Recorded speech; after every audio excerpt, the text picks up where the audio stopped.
든다면은 하나는 내가 세상에서 뭔가 내 자신에 대해 자부심을 느끼고 그리고 다른 사람들이 인정하는 그런 자리에 서고 그런 삶을 사는 것을 꿈꿉니다.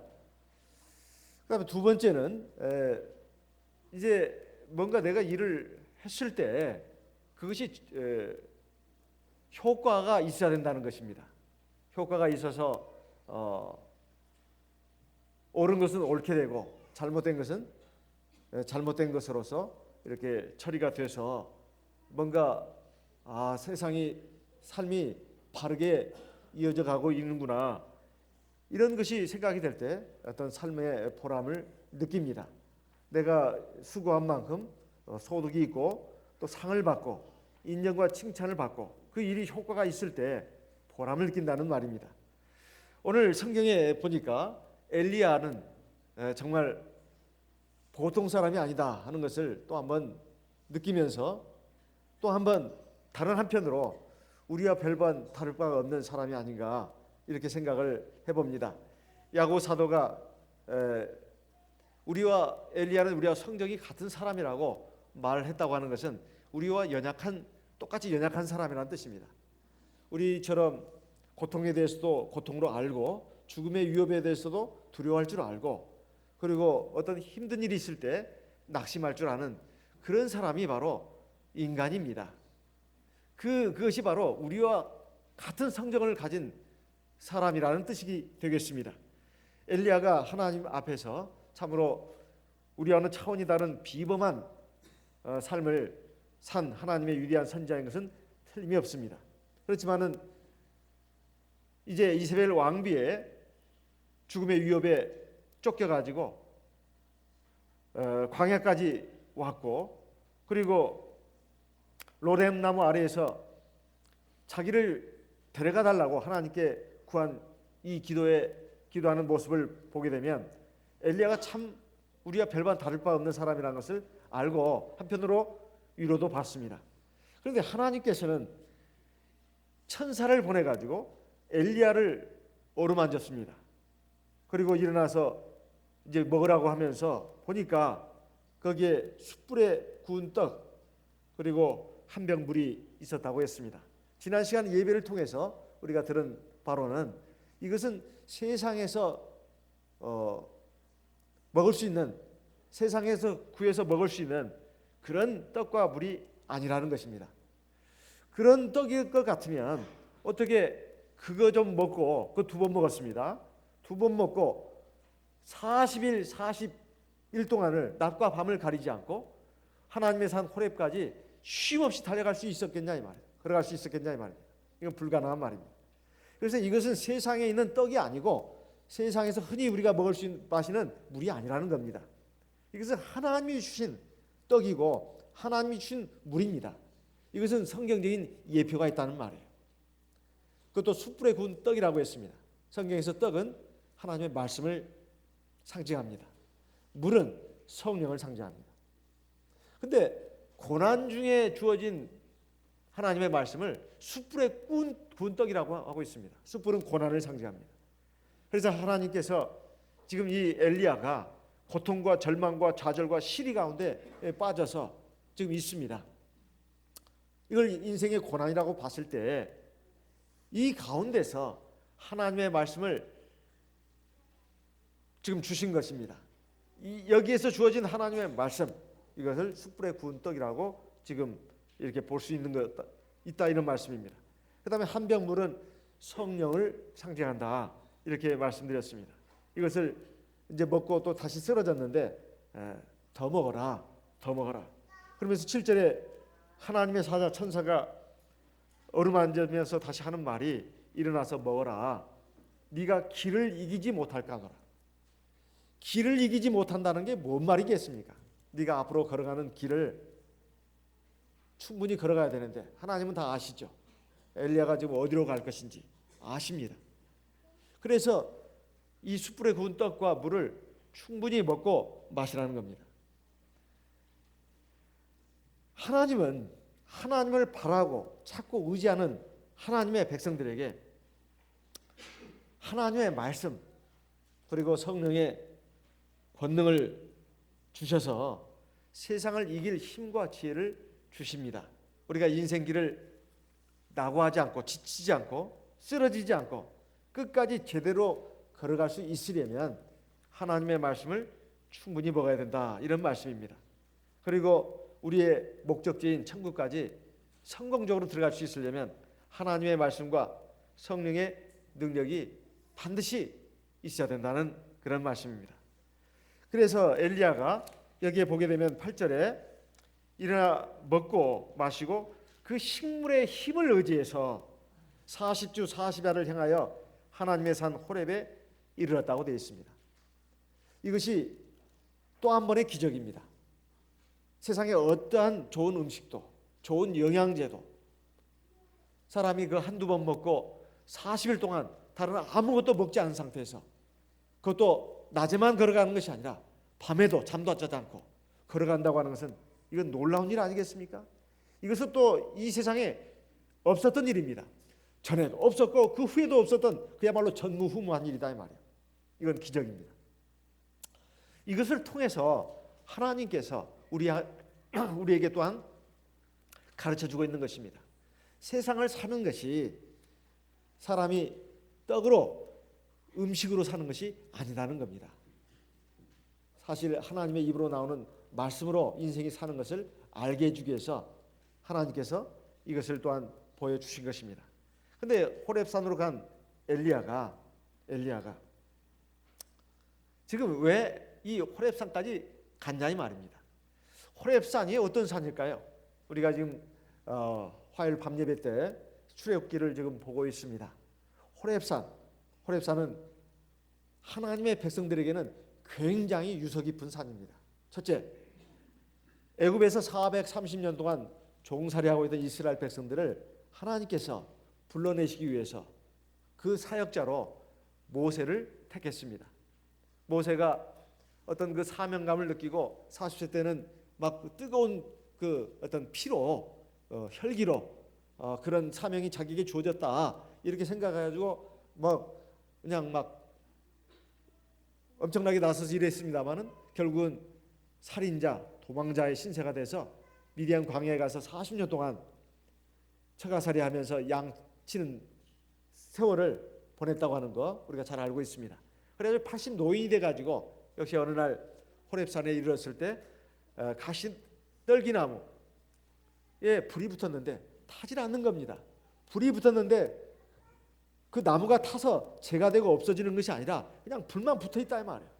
이런 신비한 광경에 놀래가지고 가까이 다가갔을 때 하나님께서 거기서 모세를 부르셔가지고 당신의 종으로 사역자로 삼으셨습니다. 그래서 내 백성 이스라엘을 네가 가서 구원해내라. 그 산이 바로 호렙산입니다. 그리고 모세가 하나님의 명을 붙잡고 이제 애굽에 돌아가가지고 이스라엘 백성들을 이끌고 이제 나왔습니다. 그래서 홍해 바다를 건너고 그래가지고 온 산이 바로 어떤 산이냐?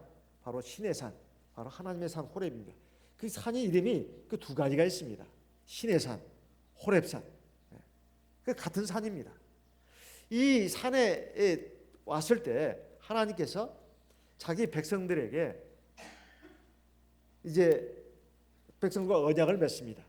십계명과 율법을 통해서 언약을 맺어요.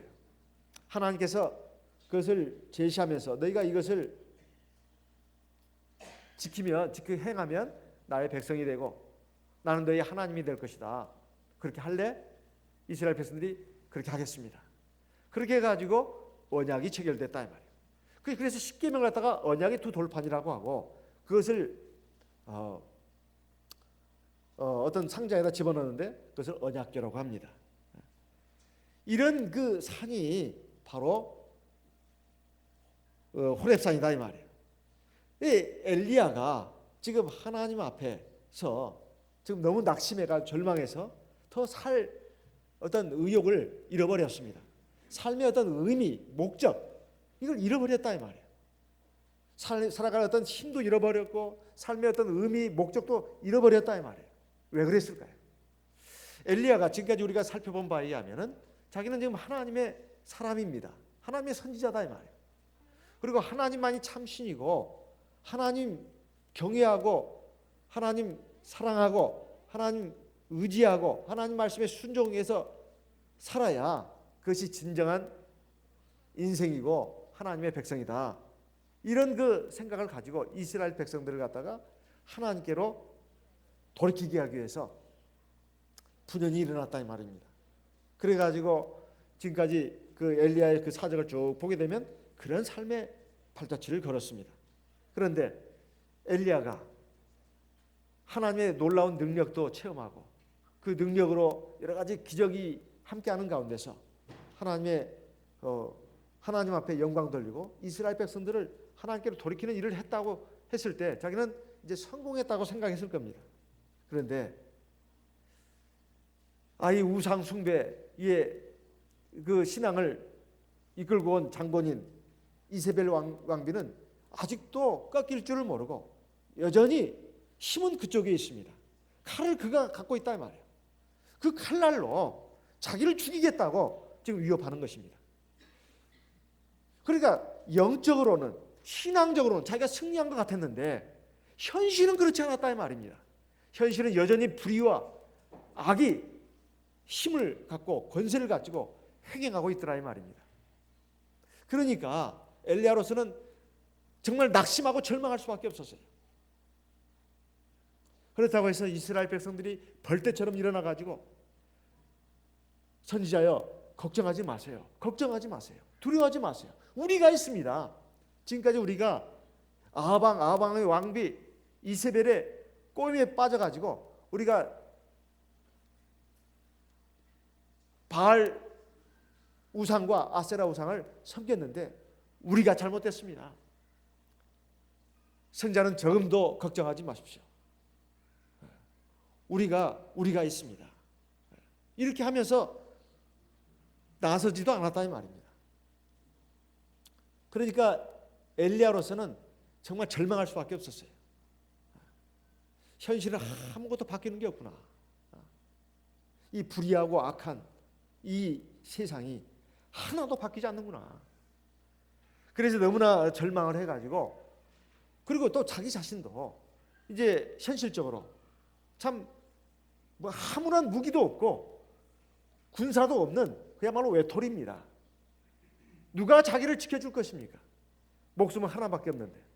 그래가지고 이 정작 죽게 생겼다고 하니까 그냥 하나님의 눈에 안 보인 겁니다.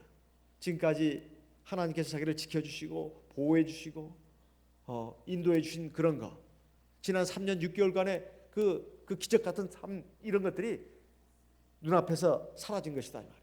하나님이 눈에 안 보이고 현실적인 위험만이 부조리와 악만이 자기 눈앞에 보였다 이 말이에요. 이것이 너무나 크게 느껴졌습니다. 그 믿음 좋은 엘리야도 그냥 그 믿음이 온데간데 없이 사라져버렸다 이 말이에요. 그러니까 걸음아 살려라 하고 주랭랑을 친 겁니다. 그리고 도망가면서 생각해 보니까 자기 자신이 너무 한심한 거예요. 내가 하나님의 사람 맞나? 그 하나님의 그 위대한 선지자가 맞나? 아니라 이 말이죠. 그래서 자기 자신에 대한 절망 그리고 현실에서 오는 그 실망, 낙담 이런 것들이 이에 의해서 이제 자기는 하나님 앞에 자기를 죽여달라고 자기를 데려가달라고 구했지만은 하나님은 그러지 않았습니다. 오히려 숯불에 구운 떡 그리고 한 병의 물을 주시면서 일어나라 먹고 힘내라. 우리가 살아가면서 그런 때가 많잖아요. 가정에서 뭐 여러 가지 고통스러운 일이 있을 때 집안의 문제 그게 경제적인 문제든 누가 아파서 지금 그것이 온 가족에게 아주 어두운 먹구름을 던져줬던 아니면 세상에서 직장에서 아주 너무 힘들고 고통스럽습니다. 어떤 데는 교회에서 어쨌든 내가 살아가면서 낙담과 절망 그 고통을 느끼는 그런 순간들이 있습니다. 그것이 너무나 무거워가지고 도저히 살고 싶지 않다. 내가 더 살아서 뭐하나. 살아갈 힘도 잃어버리고 삶의 어떤 의미와 목적 가치도 잃어버린 이 상황이 오면 정말 꼼짝을 못하는 겁니다. 그랬을 때 어떻게 해야 되냐 이 말이에요. 하나님은 천사를 보내가지고 어루만졌습니다. 위로해 준 것이죠. 사실은 이것은 우리 각자 성도들에게는 다 천사가 있습니다. 우리 주님께서도 말씀하시기를 이 소중에 아무라도 함부로 대지 마라. 그의 천사가 하나님 아버지께 직구하느니라. 이런 말씀도 있지 않습니까? 그러니까 사실 우리가 못 느끼고 있을 뿐이에요. 그리고 사실 이것은 하나님의 또 천사들이 우리 교회, 우리 주위에도 있지 않습니까? 하나님의 성도들, 내 가족들, 나를 위로해주고 격려해준다. 하나님의 천사들입니다. 그 중요한 것은 어루만지는 것 이것도 중요하지만 사실은 숯불에 구운 떡과 한 병 물을 먹고 마시는 것이 중요합니다. 우리에게 삶의 어떤 힘, 지혜, 능력, 용기 이걸 얻게 하는 것은 하나님의 말씀이고 그리고 성령입니다. 제가 요즘 며칠간 계속해서 말씀드렸습니다. 사람은 그냥 동물이 아니라고. 사람은 영적인 존재고 정신적인 존재라고. 아무리 육신적으로 갖춰져도 정신이 허해지고 힘을 잃어버리면 그 사람 못 삽니다. 그러나 육신적으로는 좀 부족한 듯 싶고 뭔가 어려운 것 같아도 정신이 살아있고 영이 살아있으면 얼마든지 살 수가 있습니다.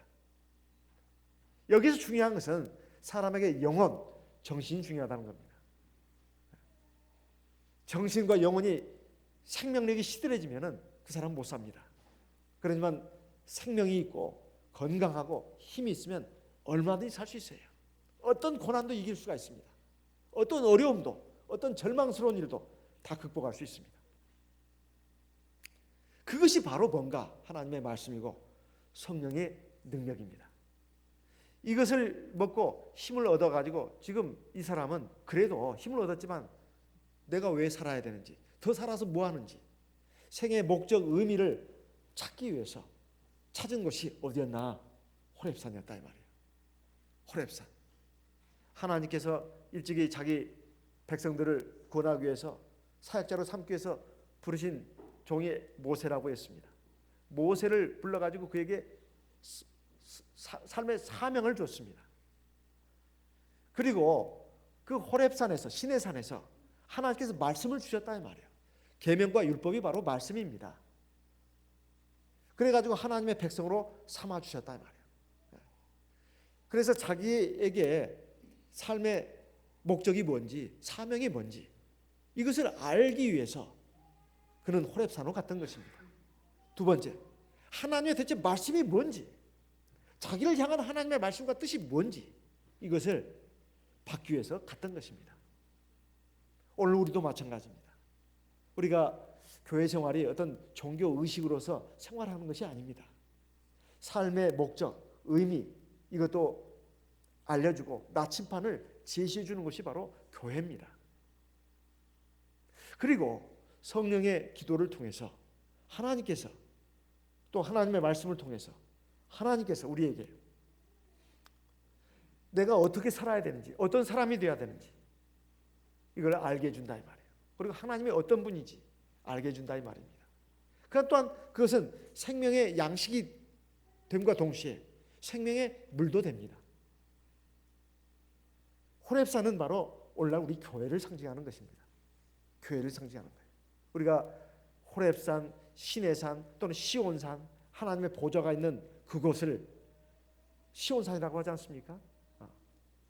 이런 그 엘리야의 자세는 참 바람직한 자세입니다. 우리가 세상을 살아가면서 너무나 힘들고 고통스러워서, 얼마나 실망스러워서, 낙담이 돼서 살아갈 힘도 잃어버리고, 그리고 내가 어떻게 살아야 될지, 뭘 위해 살아야 될지 모를 때 우리는 마땅히 우리의 무릎을 세워서 일어나서 하나님의 산 호렙으로 가야 되겠습니다. 그래서 하나님 말씀을 듣다 보면 내가 어떤 사람인지, 어떤 사람이 되어야 되는지, 어떻게 살아야 되는지, 왜 살아야 되는지, 뭘 위해 살아야 되는지 그걸 알게 됩니다.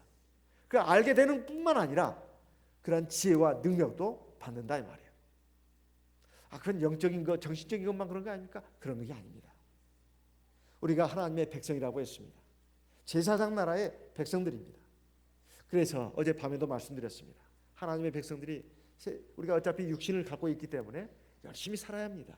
성실하게 살아야 합니다. 최선을 다해 살아야 합니다. 그렇지만은 세상 사람과 우리는 차원이 다르다 이 말이에요. 세상 사람들은 세상의 삶이 전부입니다. 그렇게 살아도 됩니다. 어차피 한 번 살고 끝나는 인생이니까. 저 영원한 멸망으로 떨어질 백성들이니까. 그렇게 살아도 됩니다. 하지만 하나님의 백성들은 절대로 그렇게 살아서는 안 됩니다. 그렇게 살아서는 만족이 없어요. 가슴이 뻥 뚫린 것처럼 아주 깊은 공허가 찾아옵니다. 허무가 찾아온다 이 말이에요. 그것이 없다면 그 병들어 있는 하나님의 백성들이에요. 아침에 일어나가지고 세수하고 그래가지고 밥 먹고 그리고 막 출근하기 바쁩니다. 그래 하루 종일 막 세상의 일, 육신적인 일에 분주하죠. 저녁 때 되면 막 파김치가 돼서 돌아갑니다. 너무 피곤해요. 그래가지고 씻고 밥 먹는다거나 밥 먹고 씻는다거나 그래도 막 지칩니다.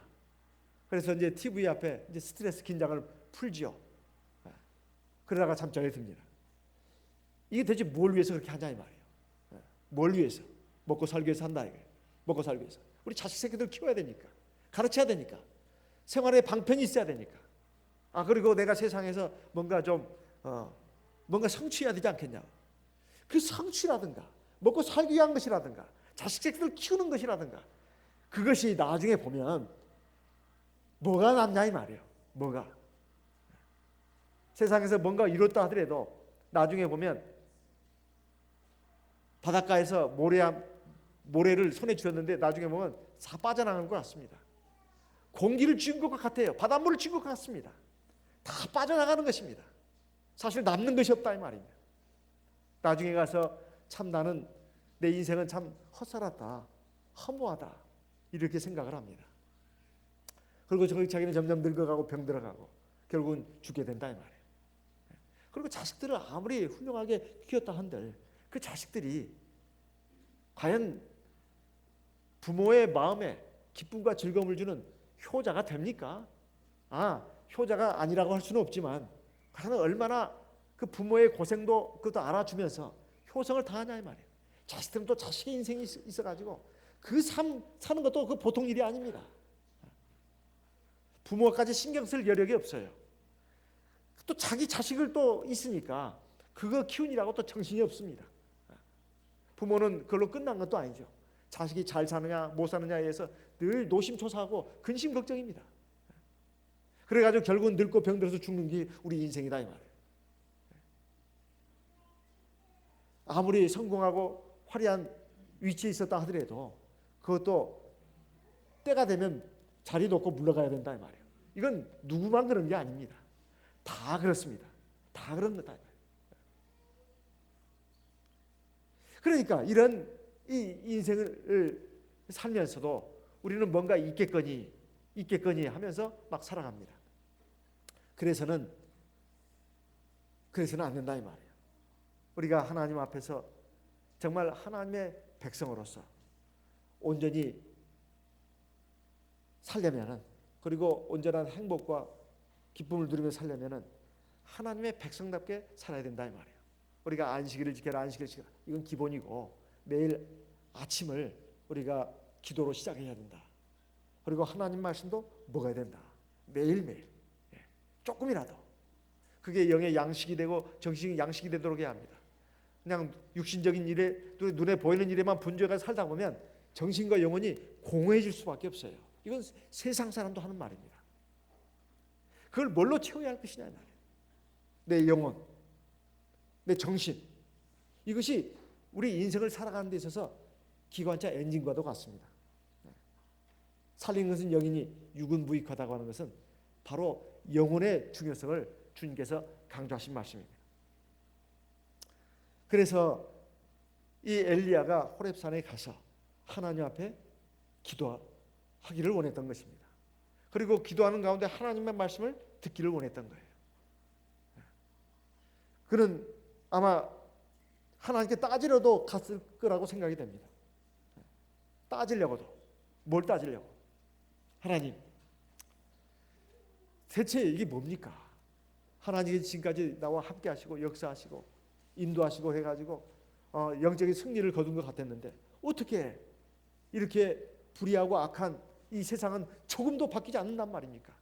왜 하나님의 백성들은 조금도 바뀌지 않고 이제 저는 쫓기는 신세가 돼가지고 이제 나 하나 남은 하나님의 선지자를 갖다가 죽이려고 한단 말입니까? 하나님, 이게 될 말입니까? 현실이 조금도 바뀌지 않는 것에 대해서 이런 것에 대해서 하나님께 항변하려고 아마 따지려고 갔던 것도 하나의 그 목적이 되었을 것입니다. 그래서 엘리야가 하나님 앞에 이제 아마 기도한다고 계속 기도를 하고 어느 굴 속에 들어가서 기도를 하고 있는데 하나님의 음성이 나타나지 않았겠습니까? 엘리야야, 네가 어찌하여 여기 있느냐? 하나님이 모르셨겠습니까? 엘리야가 왜 왔는지 어째 저기 있는지 그걸 모르셨겠냐 이 말이에요. 아시죠? 하나님의 이 말씀은 네가 왜 실망하고 낙담하고 절망하고 좌절해가지고 여기 와 있느냐 이 말이에요. 지금까지 네가 하나님을 믿고 의지하고 또 하나님 말씀을 의지하고 또 하나님의 능력을 의지해서 우상 숭배를 신앙을 척결하고 이스라엘 백성들을 하나님께로 돌이키게 하고 하는 네가 그 일을 해야 되는데 왜 그 일을 하지 않고 돌이켰냐 이 말이에요. 아니 네 생각대로 당장 그냥 하늘이 천지가 개벽이 되고 아방뿐만 아니라 이세벨 왕비도 그냥 꼬꾸라져 버리고 그래가지고 너를 떠받들고 네가 지금까지 하나님의 선지자로서 하나님의 사람으로서 한 것처럼 이스라엘 백성들이 전부 다 네 뒤를 따라서 하나님 믿는 신앙으로 올바른 길로 가고 그렇게 안 됐다고 해가지고 네가 지금 이렇게 실망하느냐? 네 시간을 네 때 네가 생각하는 그 때가 그거에 과연 내가 생각하는 때냐 이 말이에요. 그건 아니다 이 말입니다. 하나님께서는 지금 그걸 말씀하시는 겁니다. 네가 어찌하여 여기 있느냐? 하나님의 역사는 악인이라고 해서 금방 요절을 내고 죽이는 게 아닙니다. 그럴 것 같으면 하나님이 사랑이라고 할 수가 없죠. 하나님은 악인들도 죄인들도 한평생을 살게 하십니다. 그리고 신앙이 덜 떨어진 하나님의 백성들도 오래 참고 기다려 주시는 겁니다. 그게 하나님의 뜻이에요. 우리가 이해할 수 없는 그런 부분들이 참 많습니다. 선인에게는 상을 내리시고 악인에게는 벌을 내리시는 것이 우리의 기본적인 법칙입니다. 그리고 하나님이 우리에게 본능으로 그걸 주셨다 이 말이에요. 그러나 그것이 당대에 금방 이루어져야 되는 것은 아니다 이 말이에요.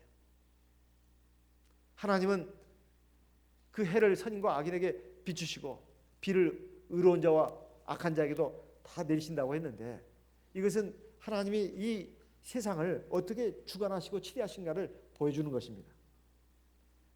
비록 엘리야가 하늘에서 불이 떨어지게 해서 하나님의 참신이라는 것을 이스라엘 백성들에게 알게 하고 거기에 놀란 이스라엘 백성들 그를 이끌어 가지고 바알 선자들을 다 잡아서 기손 시내가에서 다 죽인 거, 그리고 갈멜산 꼭대기에 올라가서 7번 기도해서 하늘에서 큰 비가 내리게 해서 드디어 이제 하나님만이 참신이고 이스라엘의 하나님이라고 하는 것, 온 인류의 구주라고 하는 것을 증명했다 하더라도 그 뒤의 역사 어떻게 일어나는가는 하나님께 맡겨야 된다 이 말이에요. 사람이 해야 될 일이 있고 하나님이 하셔야 될 일이 있다. 너는 네 본분만 다 하면 된다. 왜 그것까지 네가 절망하고 실망하냐 이 말이에요. 우리도 간혹 의욕이 넘치다 보면 종종 그런 일을 하는 경우가 있습니다. 그러나 절대로 도를 넘어서서는 안 된다 이 말이에요. 하나님 앞에서 내가 마땅히 해야 될 일을 하고 말을 하는 것 굉장히 중요합니다. 그렇다 해서 우리가 세상 사람처럼 완력으로 그리고 어떤 그 인간적인 방법으로 뭘 바로잡으려고 하고 해서는 안 된다고 하는 것을 우리는 살아가면서 많이 느낍니다. 설령 그렇게 됐다 한들 그것이 잡히냐 이 말이에요. 그러지 않습니다. 그 뒤에 그 가운데도 또 악이 숨어 있어가지고 또 악이 발현을 합니다. 그래서 우리가 이 세상사를 보면서 그걸 많이 느낍니다. 엘리야도 마찬가지다. 이해할 수 없는 하나님의 섭리, 경륜, 우리가 감히 깨달을 수 없는 하나님의 경륜과 섭리가 있습니다. 우리는 그것을 생각하면서 신앙으로 겸손하게, 그리고 성실하게, 착하고 충성되게 내가 해야 될 일을 하면 되는 것입니다. 그리고 내가 걸어가야 될 신앙의 길을, 진리의 길을 의연하게 걸어가면 된다는 거예요. 하나님은 바로 이것을 깨우쳐 주기를 원했습니다. 그렇지만은 엘리야는 뭐라고 답변했는가? 10절에 보면 자기의 억울한 거, 원통한 거, 답답한 것을 지금 토로하고 있습니다. 내가 만군의 하나님 여호와를 위하여 열심히 특심하오니. 지금 엘리야가 자기 지금 그것을 지금 말하고 있는 겁니다. 하나님, 언제 제가 저 위에서 살았습니까? 저조차고 했습니까? 저 그런 적 없습니다. 만군의 하나님 여호와를 위해서 제가 일을 했습니다. 그것도 보통 일한 게 아닙니다. 제 목숨 걸고 일했습니다. 열심히 특심했다고 하는 것은 특별히 심했다는 것입니다. 엘리야가 하나님 앞에서 허장성세로 지금 자기를 과대평가해가지고 하는 말일까요? 자기의 진심을 지금 말한 것이죠. 그게 틀린 것은 아니지 않습니까? 그런데 그렇게 살았는데, 그렇게 일을 했는데 어떻게 했습니까? 지금 결과는 뭐냐? 이스라엘 자손이 주의 언약을 버리고, 주의 언약을 버렸다는 것은 이것은 십계명 율법을 지키지 않는다는 뜻입니다. 이스라엘 백성들이 하나님의 계명 말씀을 지키지 않고 잘못된 죄악의 삶으로 지금 치달아가고 있다 이 말이에요. 그 다음에 주의 단을 헐며 하나님 앞에 예배도 제대로 안 드린다는 말입니다. 단이라고 하는 것은, 주의 단이라고 하는 것은 하나님께 제사 드리는 그런 장소를 말합니다. 하나님께 예배 드리는 장소를 갖다 헐어버렸다는 것은 하나님께 예배를 안 드린다는 뜻입니다. 그리고 마지막으로 칼로 주의 선자들을 죽였습니다. 칼로 주의 선자들을 많이 죽여가지고 없애버렸다는 뜻입니다. 그리고 마지막으로 이제 오직 나만 남았는데 저희가 내 생명을 찾아서 취하려고 합니다. 이제 마지막 남은 저를 죽이려고 합니다. 그래서 제가 여기 와 있습니다. 하나님, 이게 말이 되는 소리입니까? 말도 안 됩니다, 하나님. 제가 이런 그 기막힌 현실을 놓고 어떻게 하나님을 위해서 더 일을 하겠습니까? 이겁니다. 두 번째는 이제 실제로 나를 지금 잡아 죽이려고 하고 있습니다. 근데 하나님은 그 이세벨 왕비를 갖다가 그냥 죽인다거나 꼬꾸라뜨린다거나 그렇게 하지도 않으시고 제가 이게 도망갈 수밖에 없게끔 만드셨습니다. 그런데 제가 더 살아서 뭐 하겠습니까? 그런데 하나님은 저에게 떡과 물을 주시면서 힘내라고 하시니 제가 도대체 미치고 환장할 지경입니다. 이런 말입니다. 제가 어떻게 해야 되겠습니까, 하나님? 그래서 하나님 뜻이 무엇인지 묻고 싶어서 제가 왔습니다. 엘리야로서는 당연한 기도입니다. 당연한 기도예요. 그런데 하나님께서 거기에 대해서 뭐라고 답변을 주셨느냐? 답변을 주지 않았습니다. 자, 11절에 하나님의 취하시는 행동이 말씀이 나옵니다. 여호와께서 가라사대 너는 나가서 여호와의 앞에서 산에 섰으라 하시더니 여호와께서 지나가시는데 지금 엘리야더러 하는 말은 너는 굴에서 나와라. 그리고 하나님 앞에서 산에 섰으라. 굴에서 나와가지고 산에 서 있으라 이 말이에요. 그리고 하나님 앞에 서 있으라 이 말이에요. 이 말은 하나님이 엘리야에게 나타나시겠다는 말입니다. 하나님이 눈에 보이지 않는 영적인 존재인데 하나님께서 엘리야에게 나타나시겠다는 말이에요. 그래서 엘리야가 굴에서 나왔습니다. 나와서 보니까 하나님이 지나가시는데 어떻게 지나가시느냐? 첫 번째, 여호와 앞에 크고 강한 바람이 산을 가르고 바위를 부쉈습니다. 첫째는 하나님이 크고 강한 바람으로서 이렇게 지나가셨다 이 말이에요. 그런데 얼마나 그 바람이 강하지 산을 두동강이 된다 이 말이에요. 산을 갈랐다. 그리고 바위를 부쉈습니다. 무시무시한 바람입니다. 예. 성경에서는 바람도 하나님의 나타나심의 한 징표로 기록된 데가 있습니다. 그리고 그런데 그 바람 가운데 하나님께서 계시지 않았다 이렇게 되어 있습니다. 두 번째는 지진이 있었습니다. 지진. 근데 지진이 있었는데도 거기에 하나님께서 계시지 않았다. 지진이라고 하는 것은 특히 대만이라든가 이 동남아의 그 지진을 경험하면서 살아온 성도들은 아주 무시무시하다고 합니다. 지진이 오면 아주 막 그냥 너무너무 무서워하는 거예요. 근데 우리는 처음 겪었을 때 사실 두려웠지만 그 작은 그 지진 같은 것은 그 사람들은 뭐 그렇게 무서워하지 않습니다만 아주 지진의 그 두려움 공포는 뭐 지진 뭐 진도가 막 7이나 8 막 이렇게 됐을 때 막 뭐 땅이 갈라지고 막 그 건물이 무너지고 뭐 이런 그 현상들이죠. 그랬을 때 그것을 경험한 그 사람들은 굉장히 그 지진의 무서움을 압니다. 그런데 성경에서는 이 지진도 하나님께서 일으키시는 것으로 이렇게 되어 있습니다. 세 번째는 12절에 있습니다. 지진 후에 불이 있었습니다. 불도 하나님의 나타나심의 하나의 징표로 성경은 기록하고 있습니다. 그런데 그 불 가운데도 하나님이 계시지 않았다 이 말이에요. 어디에 계셨는가? 13절에 보니까 엘리야가 듣고 겉옷으로 얼굴을 가리고 나갔는데 뭘 듣고 나갔는가? 보니까 불 후에 세미한 소리가 있었다 이렇게 되어 있습니다. 불 후에 세미한 소리가 있었다. 세미한 소리라고 하는 것은 무슨 말이냐 하면은 아주 약하고 가는 소리입니다. 그래서 온 마음을 기울이고 주의를 기울이고 정신을 기울이지 않으면 들을 수 없는 소리입니다. 이걸 세미한 소리라고 한다 이 말이에요. 보통 그 소리의 그 크기를 측정하는 것을 뭐 데시벨이라고 하나요? 데시벨 맞나 모르겠네요. 몇 데시벨 이하는 사람이 들을 수가 없습니다. 그것은 소리 증폭기를 사용해야만 들을 수 있는 소리예요. 너무 큰 소리도 들을 수 없습니다. 사람의 고막이 터져버리니까. 여기에서 이 세미한 소리라고 하는 것은 정말로 온 마음과 정신을 기울이지 않으면 들을 수 없는 아주 작은 소리입니다. 아주 작은 소리.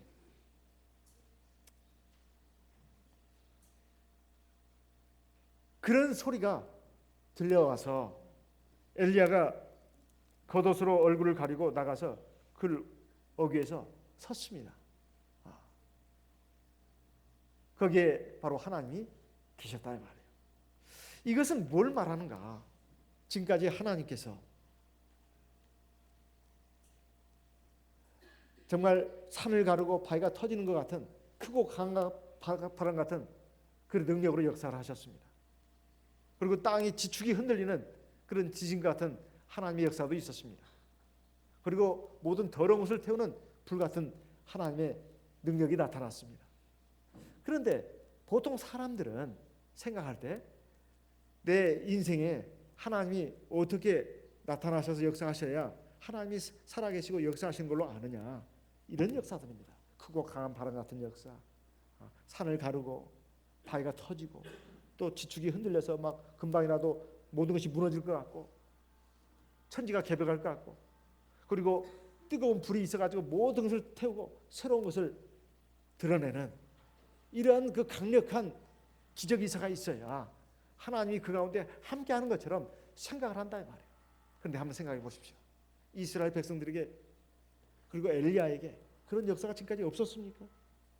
그리 시냇가에서 아침 저녁으로 까마귀가 떡과 고기를 물어다 준 거, 그리고 사도와 과부의 집에 그 떡가루통 기름병 떨어지지 않은 거, 사도와 과부의 죽은 아들이 살아난 거, 그리고 갈멜산에서 바알 선지자 450명과 대결을 벌여가지고 엘리야가 승리한 거, 하늘에서 불이 떨어지게 해서, 그리고 갈멜산 꼭대기에서 7번 기도해서 3년 6개월 동안 내리지 않던 그 비가 내리게 한 거, 이것이 바로 이런 강력한 하나님의 역사가 아니고 무엇이냐 이 말이에요.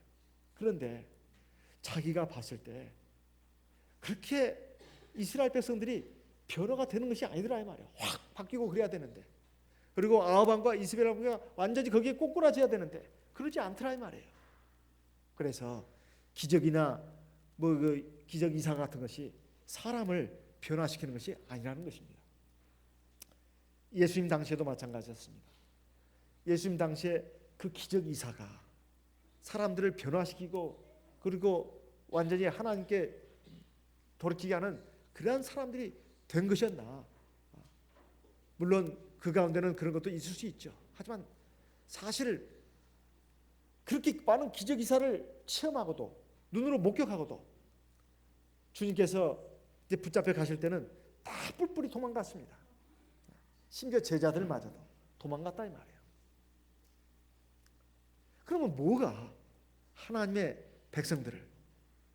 백성들로 만들고 그리고 주님에 대한 신앙을 갖게 하고 하나님의 백성으로서 살게 했냐 이 말이에요. 그것은 바로 하나님의 말씀입니다. 하나님의 말씀이 바로 하나님을 알게 하고 하나님을 경외하게 하고 하나님을 의지하게 하고 하나님 말씀에 순종해서 하나님의 백성다운 백성으로 나가게 하는 것입니다. 제자들이 3년 반 동안 주님의 말씀을 듣고 배웠습니다. 그리고 많은 무리들이 하나님 말씀을 듣고자 주님을 따랐습니다. 결국 나중에 오순절 날 마가의 다락방에서 기도한 무리들은 120명이었는데 다 하나님의 말씀을 듣고 배운 사람들입니다. 오병이의 기적으로 남자만 5,000명이나 배불리 먹고 12 바구니를 채웠다고 했습니다. 여자까지 하면 2만 명은 넘을 겁니다. 어디 그 사람들 뿐이겠습니까? 주님께서 3년 동안 하나님의 구원 사역을 하면서 얼마나 많은 사람들이 하나님의 말씀을 듣고 기적 이사를 체험했냐 이 말이에요. 기적 이사가 죄악에서 하나님의 구원의 생명으로 나오게 하는 그런 하나의 어떤 그 징검다리는 될 수는 몰라도 그것이 끝까지 하나님의 백성으로 새 생명을 얻고 그리고 하나님의 백성으로 성장하고 하나님의 백성으로 완성되게 하는 것이 될 수는 없습니다. 하나님의 백성으로 바로 세우고 하나님의 백성으로 생명을 얻고 그리고 하나님 나라에 들어가는 그러한 하나님의 역사가 일어나게 하는 것은 하나님의 말씀입니다. 고린도 후서 10장을 보겠습니다. 고린도 후서 10장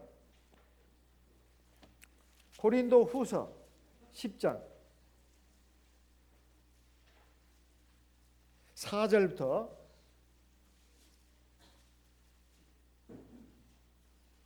6절까지 말씀을 봉독하겠습니다. 우리의 싸우는 병기는 육체에 속한 것이 아니요 오직 하나님 앞에서 견고한 진을 파하는 강력이라. 5절 모든 이론을 파하며 하나님 아는 것을 대적하여 높아진 것을 다 파하고 모든 생각을 사로잡아 그리스도에게 복종케 하니 너희의 복종이 온전히 될 때에 모든 복종치 않는 것을 벌하려고 예비하는 중이더라. 우리가 잘 알고 무수히 들은 바와 같이 하나님의 말씀을 말하는 겁니다. 하나님의 말씀이야말로 하나님 앞에 온전히 복종해서 하나님의 백성이 되게 하는 것입니다. 히브리서 4장 말씀을 보겠습니다. 히브리서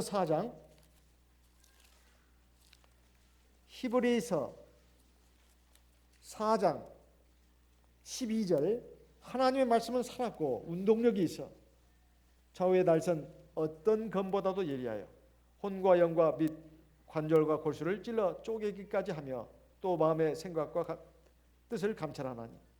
이 말씀도 하나님의 말씀이 우리의 속 그러니까 마음, 정신, 영혼을 갖다가 꿰뚫는다는 것입니다. 그리고 그것을 파헤치고 그것을 고치고 치료한다는 그런 말씀입니다.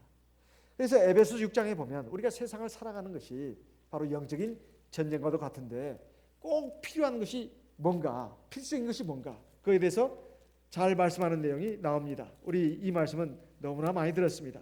그렇지만 한 번 더 보도록 하겠습니다. 에베소서 6장 10절 말씀부터 읽어보겠습니다. 정말로 너희가 주 안에서와 그의 힘의 능력으로 강건해지고 마귀의 계계를 능히 대적하기 위하여 하나님의 전신갑주를 취하라. 여기 말씀은 정말로란 말은 이제 결론적으로 너희에게 주는 말씀이다. 이런 뜻입니다. 주 안에서 그의 힘의 능력으로 강건해져야 된다. 주 안에서 주님의 힘의 능력으로 강건해져야 된다. 두 번째, 마귀의 괴계를 능히 대적해서 승리할 수 있어야 된다. 이게 마귀와 싸워서 이겨야 된다는 것입니다. 그러려면 어떻게 해야 되느냐? 하나님의 전신갑주를 입어야 된다는 말입니다. 왜? 12절에 보니까 우리가 세상에서 살아가는 이것은 영적인 싸움, 씨름인데 이건 육신적인 싸움이 아니고 바로 영적인 싸움이라는 것을 말하고 있습니다. 우리의 씨름은 혈과 육에 대한 것이 아니고 어둠의 세상 주관자들과 하늘에 있는 악의 영들에게 대한 것이다. 그래서 이런 영적인 전쟁에서 승리자가 되기 위해서는 반드시 해야 되는 것이 바로 하나님의 전신갑주를 입는 겁니다. 전신갑주라고 하는 것은 온 몸을 무장하는 것을 말합니다. 머리끝에서 발끝까지. 머리에는 투구를 쓰고 그리고 위에는 갑옷을 입고 밑에도 마찬가지입니다. 또 무릎에 이런데 그 다음에 발도 마찬가지입니다. 독화살이 날아와서 그 비어있는 곳을 맞추면은 그 사람 쓰러지는 겁니다. 그러니까 온 몸을 다 무장을 하는 거예요. 이렇게 하는 것이 뭔가 바로 지금 세 가지를 말하고 있는데 16절에 보면 믿음의 방패, 그 다음에 17절에 구원의 투구와 성령의 검꽃 하나님의 말씀, 그 다음 18절에 성령의 기도, 믿음, 하나님의 말씀, 성령의 기도, 이것이 바로 전신갑주를 입는 겁니다. 이것이 바로 주 안에서 강건해지는 것이다.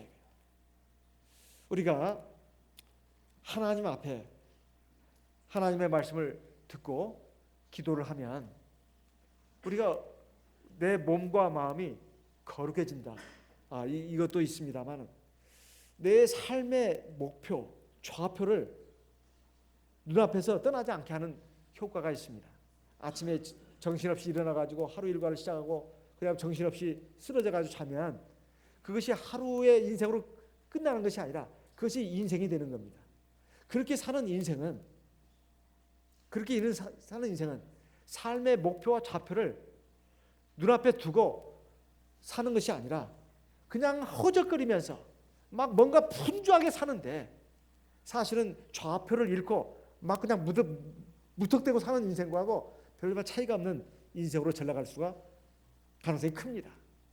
그렇지만 아침에 일어나서 제사장답게 하나님 앞에 기도드리고 그리고 성경 말씀을 보고 그것을 가지고 영적인 무장도 하고 그러면 그냥 기도하고 성경 말씀 모르고 끝나는 게 아닙니다.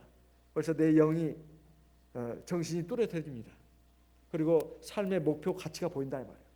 아니 세상 사람들은 먹고 사는 거 하루 종일 하는데도 그 뭐가 다릅니까? 아니에요. 같지가 않아요. 내가 세상에서 뭔 일을 하더라도 다른 사람들하고 하는 일하고 의미가 달라요. 일을 하더라도 하나님 말씀과 뜻대로 그 일을 합니다. 사람을 대하는 것도 하나님의 백성답게 자녀답게 사람을 대한다 이 말이에요. 그것이 믿는 백성이 아니라 세상 사람이라도 마찬가지입니다. 하나님의 백성답게 그 일을 하더라도 내게 주어진 사명으로 본분으로 알고 한다 이 말입니다. 그냥 먹고 살기 위해서만 하는 게 아니다 이 말이에요. 사람을 만나는 것도 그저 만나는 사람이라 만나는 것이 아니라 하나님이 나에게 만나게 한 사람들이기 때문에 말을 한마디 하더라도 또 그 사람에 대하는 나의 그 모습 자세가 다릅니다. 그러니까 세상 사람과 살아가는 것이 다르죠. 같지가 않습니다. 그런데 이것을 바로 아침의 기도와 하나님 말씀을 통해서 아는 겁니다. 그리고 또 하나, 내가 하나님 말씀에 순종해가지고 내 육신의 정욕을 이기고 세상의 고난도 이기고 또 죄악의 유혹도 이기고 이게 내 힘으로 안 되는 겁니다. 하나님의 말씀이 내 안에 들어있어야 그 말씀을 의지해서 예수님께서도 자기 권위로 마귀의 시험을 물리친 것이 아니라 기록되었을 때 하나님의 말씀 가지고 마귀의 시험을 물리치지 않았습니까? 그리고 40일 동안 금식기도 했습니다. 성령이 충만해가지고 광야에 가서 마귀의 시험을 물리친 것입니다. 우리가 하나님의 말씀이 있어야 그게 무기가 되는 것이고 그게 내 좌표가 되는 겁니다. 겉으로 보면 사람인데 속에 맹탕인 사람도 많아요. 맹탕인 사람들이 많아. 그게 속에 아무것도 들어있는 것이 없어요.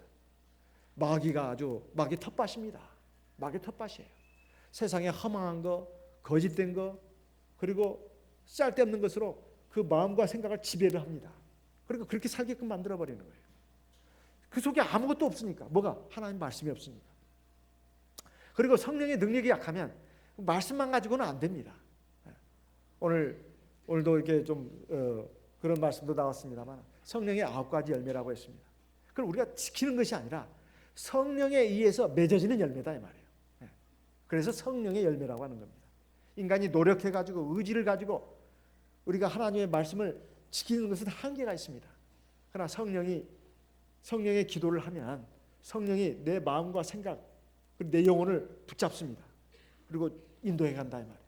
그리고 하나님 말씀을 지키게 합니다. 그렇게 해서 열리는 열매가 성령의 열매라고 하는 겁니다. 자, 이런 것들이 다 예배 시간에 다 나오는 말씀 아니겠습니까? 그래서 하나님의 말씀을 듣고 우리가 은혜를 받으면 다 정말 막 기도하고 싶은 충동이 일어납니다. 열망이 일어나요. 기도하면 성령께서 내 마음, 생각, 의지, 감정을 막 붙들어 가지고 하나님 말씀에 순종하게 합니다. 성령의 열매가 맺힌다 이 말이에요. 성령을 좇아 행하라. 너희가 성령의 인도하시는 바가 되면 너희가 율법 아래 있지 아니하리라. 성령 기도하는 사람들은 율법이 필요 없다는 말이 아니라 율법이 저절로 이루어진다는 말입니다. 자, 그래서 이러한 것을 엘리야에게 느끼도록 하기 위해서 하나님께서 지금 세미한 음성 가운데서 나타났습니다.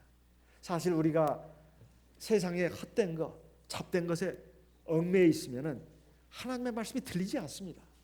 예배 시간에 그렇게 그 귀한 말씀들이 들려졌는데도 왜 저 사람은 저 모양인가 몰라.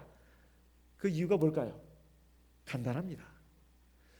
예배 시간에 앉아 있어도 자꾸 딴 생각을 하는 겁니다. 그리고 이게 지금 하나님이 지금 영으로 지금 여기 계시고 내가 지금 신령과 진정으로 예배를 드려야 되는데 인간적인 마음 생각으로 자꾸 이 하나님 말씀을 이렇게 평가하고 저렇게 평가하고 이렇게 튕기고 저렇게 튕기다 보니까 그게 들리지가 않죠. 그냥 겉에 말씀만 조금 들렸다가 그냥 싹 사라져 버립니다. 정말로 세미한 이 소리라고 하는 것은 정말 우리가 마음을 다하고 주의를 기울이고 온 정신을 기울여만 들을 수 있는 말입니다. 우리가 하나님 앞에 나오는 목적은 하나님께 예배드리기 위해서 오는 것이고 하나님의 말씀을 듣기 위해서 오는 겁니다. 그리고 하나님께 기도하기 위해서 오는 거예요. 그러면 우리가 예배 드릴 때 온 마음과 정성을 들여서 하나님 말씀을 드려야 합니다. 이것이 참된 예배예요. 그래야 그 사람이 살아납니다. 그리고 그 사람이 성장을 합니다. 변화가 되는 거예요. 그렇지 않으면 변화가 안 일어나요. 성경도 매일매일 우리가 보더라도 마음을 다해서 봐야 합니다. 마음을 다해서 정말 주의를 기울여서 그리고 겸손한 마음으로 그러면 하나님의 말씀이 막 살아서 움직이는 것을 볼 수가 있어요. 그리고 깨닫는 것이 굉장히 많아집니다. 우리가 예배 시간 뭐 어떤 목자님이 하더라도 마찬가지입니다. 우리가 마음을 다시 잘 들어보면 사실 목자님은 그 하나님의 종은 1에서 5까지만 말했어도 그 마음과 주의를 기울여 드리면 그 사람은 10까지도 깨닫습니다. 이게 하나님의 역사예요. 하나님의 말씀은 정말 능력이 있습니다. 생명도 있고 지혜도 있습니다. 그리고 능력이 있다 이 말이에요. 이 하나님의 말씀을 종이 쪽에 기록된 그 활자로만 생각하면 안 됩니다. 말씀이 곧 하나님이라고 했습니다. 말씀이 곧 하나님이라고. 사실 하나님이라는 존재는 우리가 하나님의 말씀을 통해서 아는 겁니다. 우리가 그냥 추상적으로 하나님을 아는 게 아니에요. 말씀을 통해서 자기 자신을 우리에게 나타낸 겁니다.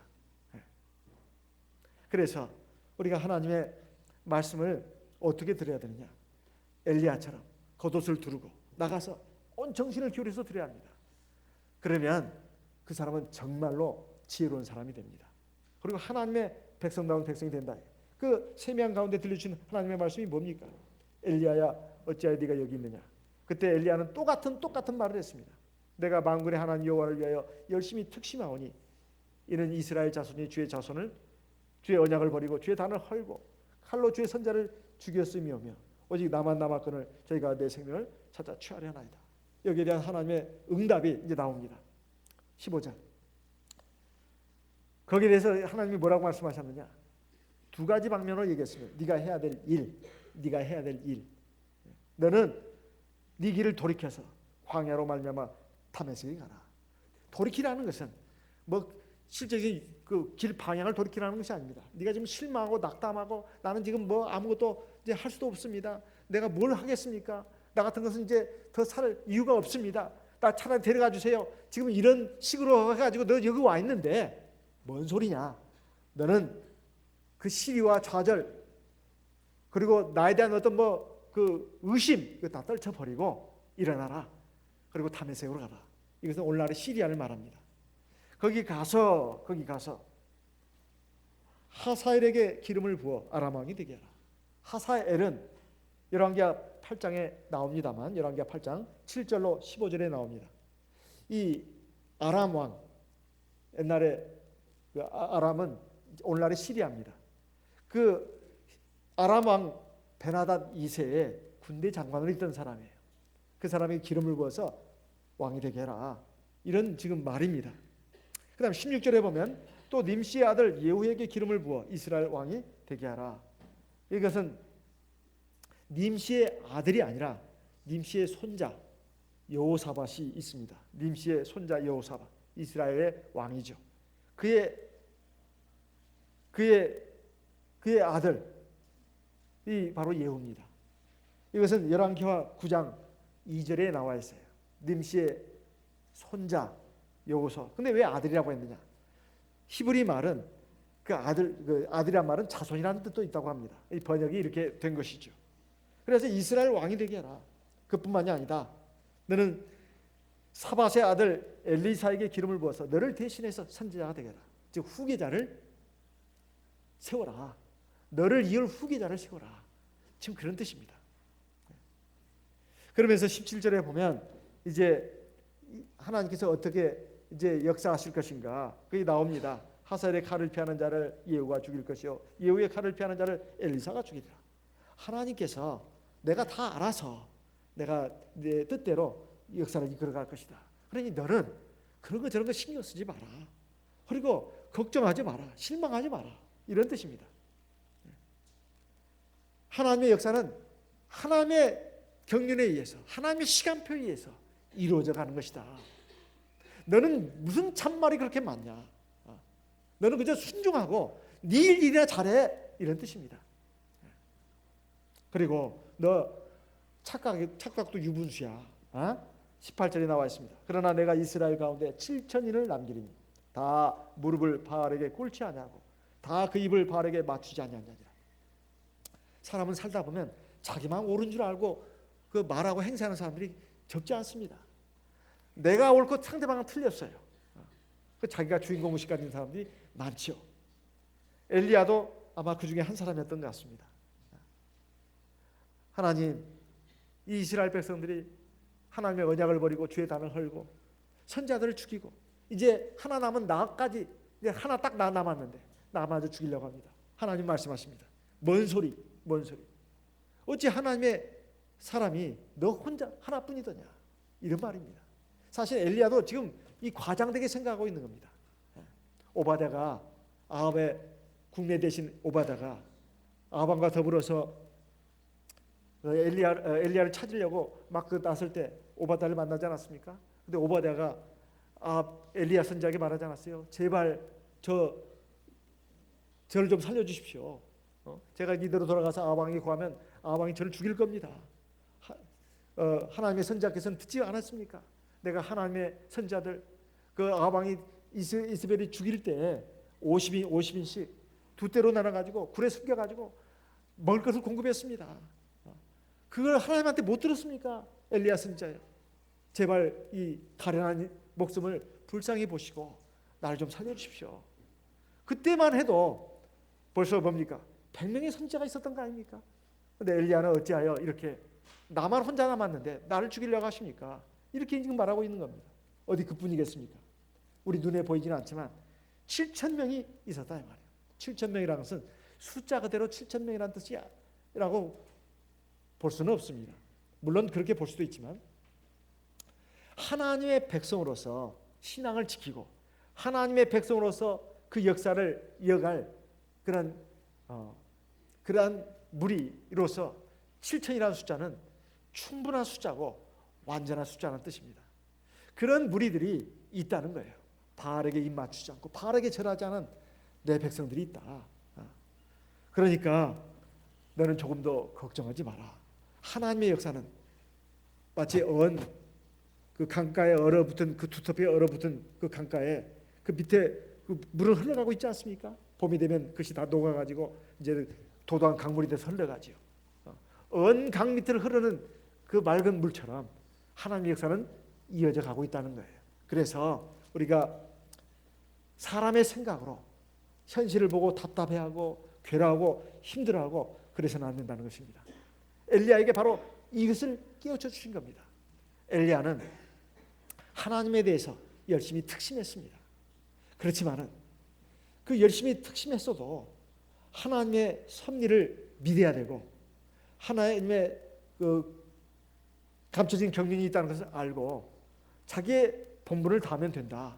이런 생각을 가지고 하나님 앞에서 일을 했으면 됐습니다.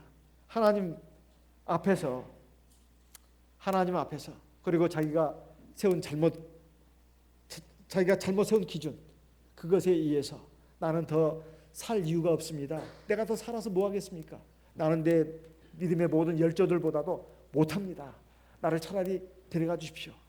이것도 자기가 잘못 세운 기준입니다. 이런 기준에 의해서 자기의 인생은 실패했다. 자기 인생은 가치가 없다. 그렇게 생각해서는 안 된다는 것입니다. 하나님이 나를 이 세상에 내보내시고 나를 이 삶의 위치에 세우신 데는 다 하나님의 뜻이 있습니다. 내가 세상적으로 얼마나 많이 배웠고 못 배웠고 내가 세상적으로 얼마나 성공했고 성공했지 못했고 내가 세상적으로 얼마나 풍요롭게 살고 공공하게 살고 그것이 중요한 게 아닙니다. 내가 외모가 얼마나 두드러지고 아니면 보잘것없고 그것도 핵심이 아닙니다. 하나님 앞에서 중요한 것은 신앙이고 그게 속사람이고 그게 정신이고 그게 삶의 목표고 삶의 지향점입니다. 이것이 그 사람의 크기를 결정하는 것입니다. 그 사람의 삶의 가치를 결정하는 것입니다. 엘리야는 그것을 깨달아야 했습니다. 우리가 엘리야처럼 성정이 같은 사람입니다. 그래서 때로 낙심하고 절망하고 삶의 어떤 의욕을 잃어버리는 순간들이 있습니다. 그럴 때 어떻게 해야 되느냐? 엘리야처럼 하나님의 천사를 통해서 주시는 숯불에 구운 떡과 물을 마셔야 되겠습니다. 하나님의 말씀과 성령의 기도에 힘써야 합니다. 그리고 그 힘을 의지해서 우리 하나님의 나라를 향해서 가야 되겠습니다. 그리고 내가 갈길을 못 잡고 우왕좌왕할 때 도저히 살아갈 힘을 잃었을 때 하나님의 산 호렙을 찾아야 되겠습니다.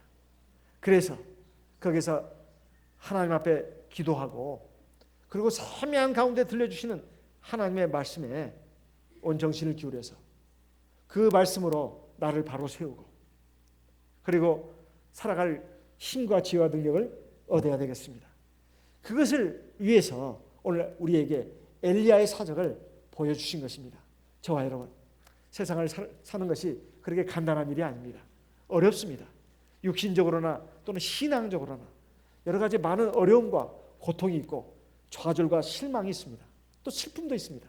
이런 것들을 이기려면 어떻게 해야 되는가? 우리는 오늘 엘리야를 통해서 그것을 배워야 되겠습니다. 호렙산에서 들린 그 세미한 음성 소리 가운데 하나님이 계셨다고 하는 것. 산을 가르고 바위가 터지게 하는 그 강한 바람 가운데 하나님이 계시지 않았고 또 지진 가운데도 하나님이 계시지 않았고 그리고 또 불 가운데도 하나님이 계시지 않았고 오히려 우리 온 몸과 정신을 기울여서 집중해야만 들을 수 있는 그 세미한 소리 가운데 하나님의 말씀이 있었다고 하는 것. 하나님 오늘도 마찬가지입니다. 세상은 멀쩡하게 돌아가는 것 같고 시끄럽게 요란벅적하면서 돌아가는 것 같아도 하나님이 역사하고 계십니다. 이 분주하고 바쁘고 혼란스러운 세상 가운데서 육신의 눈으로 세상적인 눈으로 인간적인 눈으로 보지 마시고 영적인 눈으로 영적인 귀로 하나님을 보고 듣는 저와 여러분 되시기를 바랍니다. 그렇게 해서 온전한 승리자가 되시기를 예수님의 이름으로 기원하는 바입니다. 다 같이 묵도하겠습니다.